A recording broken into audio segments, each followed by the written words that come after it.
La mission d'inspection doit faire la lumière sur le suivi socio-judiciaire du mis en cause, qui avait déjà été condamné pour viol et tentative de viol par le passé. Un homme de 45 ans, déjà condamné pour 12 viols et tentatives de viol, a été déféré au parquet de Nantes samedi après avoir reconnu le meurtre et le viol d'une adolescente de 15 ans. Le corps de la victime avait été retrouvé dans les combles d'une maison en feu à Nantes le 20 août dernier.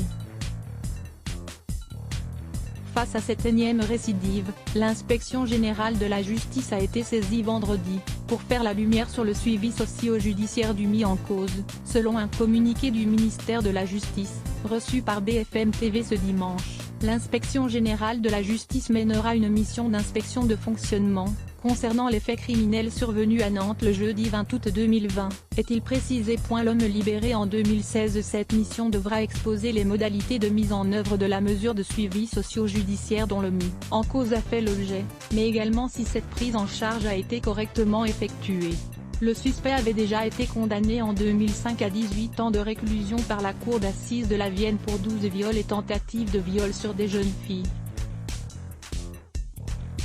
Libéré en 2016, il respectait l'ensemble des obligations mises à sa charge dans le cadre de son suivi socio-judiciaire, obligation de travail, interdiction de détenir une arme, obligation d'indemniser les victimes, injonction de soins, etc., a assuré le procureur. C'est un échec pour la société. Il voyait une fois tous les 2 mois un psychothérapeute. Dans ce dossier, on a affaire à quelqu'un qui présentait une figure tout à fait lisse.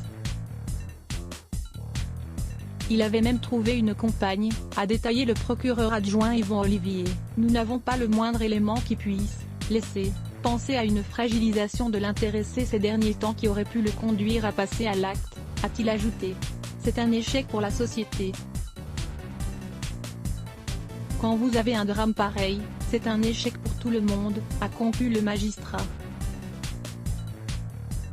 Il n'existe aucune certitude d'empêcher quelqu'un de passer ou repasser à l'acte, déclarait de son côté, dimanche sur BFM TV le magistrat Jean-Pierre Rosnes-Cizeveille. Déjà présent sur place depuis vendredi soir, les inspecteurs du ministère devront remettre les premières conclusions de leur mission le vendredi 4 septembre, assure le communiqué. Salomé Vincendon avec appelé ce bloc ADS.